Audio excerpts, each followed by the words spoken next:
दिल्ली सरकार की आम आदमी पार्टी की जो सरकार है दिल्ली में, उसको लेकर एक बार फिर से नया विवाद जुड़ गया है। दिल्ली सरकार बनाम राज्य के अधिकारी का मामला सामने आया है। विजिलेंस विभाग के अंदर संवेदनशील मामलों की जांच करने वाले एक शीर्ष अधिकारी राजशेखर ने दिल्ली के उपराज्यपाल और चीफ सचिव को पत्र लिखकर राज्य सरकार द्वारा गोपनीयता के उल्लंघन के बारे में चिंता जाहिर की है। अधिकारी राजशेखर ने दिल्ली सरकार पर कई गंभीर आरोप लगाए हैं। अधिकारी ने विजिलेंस विभाग के कमरे में भी घुसने और कुछ दस्तावेजों के गायब होने की बात कही है। अधिकारी राजशेखर कथित शराब घोटाला और दिल्ली के मुख्यमंत्री अरविंद केजरीवाल के सरकारी आवास के मामले की जांच कर रहे हैं।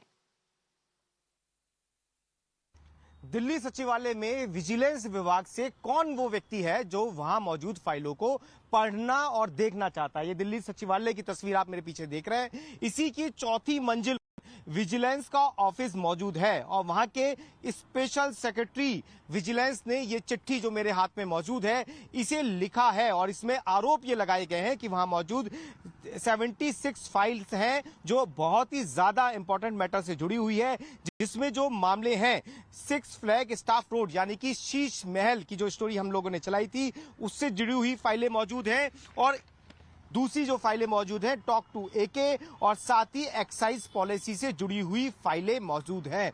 और इन फाइलों को रात 3 बजे 3 लोगों ने मिलकर खंगाला है, देखा है और ये आशंका जताई जा रही है कि इनकी फोटोकॉपी कराई गई है। इनमें से क्या कुछ फाइलें गायब हैं या नहीं, ये अभी पूरी तरीके से साफ नहीं है, लेकिन फाइलों पर खतरे की बात अब सामने आने लगी है कि जो फाइलें जांच से जुड़ी हुई हैं, जो मामले दिल्ली सरकार में चल रहे हैं, उपराज्यपाल के आदेश के बाद में इनकी जांच शुरू हुई थी और विजिलेंस डिपार्टमेंट की जांच कर रहा था, उन फाइलों को अब खंगाला जा रहा है।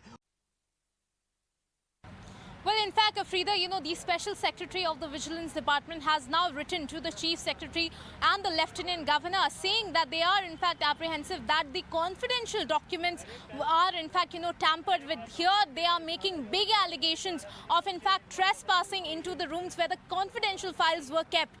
Now, remember, the Special Secretary of Vigilance very well mentions in the very letter that the Minister of, in fact, the Vigilance Department, he had, in fact, given instructions to the Assistant Directors that all the confidential documents will now not be going to the undersigned. That means, those 76 confidential documents that were with, the undersigned, they were sent to the Assistant Directors without being examined with the undersigned. So here what, they are making big allegations here that on the 15th at 3 a.m. in the morning, somebody came into their rooms and it is very likely that all these documents were in fact photocopied and then they were sent across. Now here, he has also made this very clear that he has requested in fact the senior officers for the appropriate action on this very issue, because he has said that it is the confidential documents that are in fact